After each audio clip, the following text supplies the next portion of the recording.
Today I'm joined by Helen Joscelyne. She's Sustainability Manager at Derwent, London, and she has a particular responsibility for local communities. So Helen, can you just give me a rundown of how you engage with local communities for Derwent? Sure. So as you said, my particular responsibility is for community engagement at Derwent London. We are a property investment company, but we believe it's not just the bricks and mortar of our company, our buildings, that we really need to invest in. It's also the communities that those buildings are within. And so my role is to ensure that we carry that out. So our community engagement programme has various strands to it. We have our charitable giving, we have our community fund, but we also have things like our volunteering programme. And those are really important for us because it's not just about the financial donations, it's also about being part of that community. And a lot of the opportunities we have at Derwent to volunteer come through the relationships that we have forged with communities from those funds.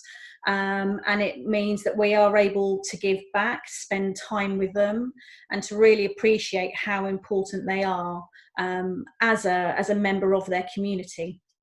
We also have our pro bono work that as a company we can do. So if we have a particular skill or an area of expertise that can be utilised by somebody we know, then we're there for there and to give advice if we can. We also have our work experience programmes during the summer months. We realise we have a responsibility to make sure that those paths into the world of work, access, is there for people, for everyone. So we want to make sure that it is local groups that have access to us for work experience. We want to make sure that it's as accessible for people, it's as diverse and as inclusive as it can be, and that we can help the future generation of people within the built profession. And we also have the buildings themselves. You know, they all have building teams that help run those buildings. So we want to make sure it's not just a head office directive in terms of community engagement, but it's wherever our buildings are. And so our building teams are very much about looking outwards into where they are, who are their communities, and who can they open their doors to, whether it be a school or whether it be we might have meeting areas in our reception that local groups can use. So again, part of my role is to make sure that I look at all of those strands, all of the things that we can offer, and see what is the best fit to whatever particular group or neighbourhood our buildings are within. So talking about members of local communities, can you tell me places like Fitzrovia, Old Street, who are the people you deal with there? I mean, it can be anyone and everyone. I think the beauty of London is it is such a rich mix of people that it can be a whole range of people within our communities. You may find that a particular area of London has a certain identity or a feel, or is traditionally known for something. So for instance, Fitzrovia, the West End, is known for retail and its theatres, for example. Or you may have out towards the city, which is known for business and being an international trading centre. But actually, you don't have to scratch the surface of any area in London very far to see that it's a real mix of people that have perhaps lived there for generations, have been born and bred. They in turn are next door to a local business or a local shop, who in turn is around the corner from a community centre, who in turn is around from a playground, a library, who in itself hosts all sorts of local community groups. It can be anyone, and everybody is there. So I think what we have to do is ask ourselves, what are the assets or benefits that we have, that our buildings have, and how can we make those suit the neighbourhood they are in? So it's very much, as we say, looking outwards, seeing who are our neighbours, who are along the streets that our buildings are in, and seeing who those communities are, and making sure that we know who they are and start the conversations to see what use we can be to that neighbourhood. But you also help with funding, don't we? Tell me a bit about your community fund and who's it for and how much money is it? The community fund is part of our ongoing sustainability programme and our commitment to community engagement. We're very much about it being something that can create value in the community. So we started with our Fitzrovia Fund in 2013.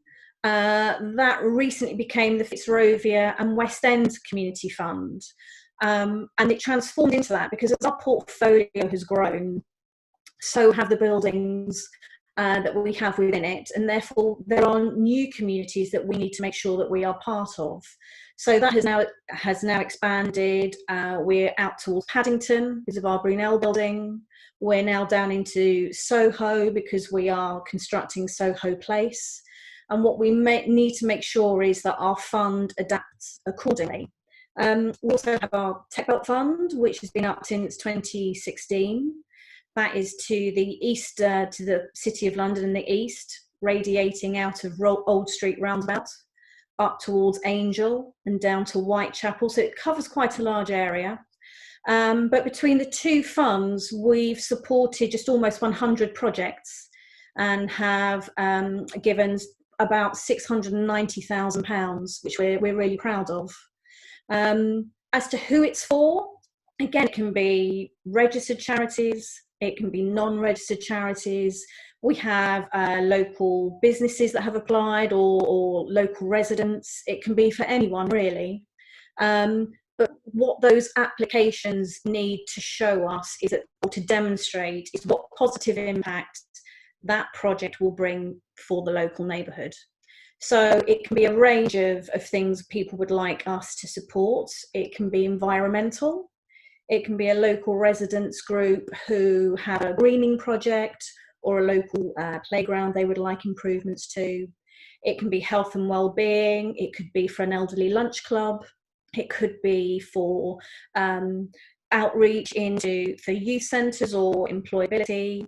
It can also be training. It can be, particularly for our tech area, it can be for groups who want to improve people's digital knowledge, to set them on a pathway to a new area of work, upskilling, digital training, schools that want to make sure that their students are as up to date as possible in work programs. So it can be all sorts of things that we fund. We will be announcing at the end of this month of May the next set of successful applicants to the fund. We'll be doing that on our website. The Fitzrovia and West End Fund runs once a year in the spring, but our Tech Belt Fund runs twice, once in spring and then again in the autumn. So come September, we will then announce the next round of that. And we look forward to working with some new communities. So that fund, it's ever changing and goes on throughout the year. So as a result of COVID-19, we've all become more aware of the importance of community. So how have you been able to support your local areas during these tricky times? It has been tricky. I think first and foremost, what we've been able to do is respond really quickly. So because of the long-term relationships we have, a lot of that through the fund, we knew what organisations to contact and who within those groups to contact, and to basically say, what is it you need? What is it we can do for you? So I think a fast response was really crucial. We reached out to the groups that we knew were probably going to be hit the hardest or were working with the most vulnerable. So that was the soup kitchens, that was the groups working with the elderly. We also reached out to local hospitals in London to see what it was we could do. I think we all saw stories of just how on the front line key workers are. So that was really important to us. And we've also responded financially. There's no getting away from that. Lots of fundraising events have been cancelled. You've only got to look at the London Marathon and the knock-on effect of that being, just how much money has gone for charities. So financial support has been really important.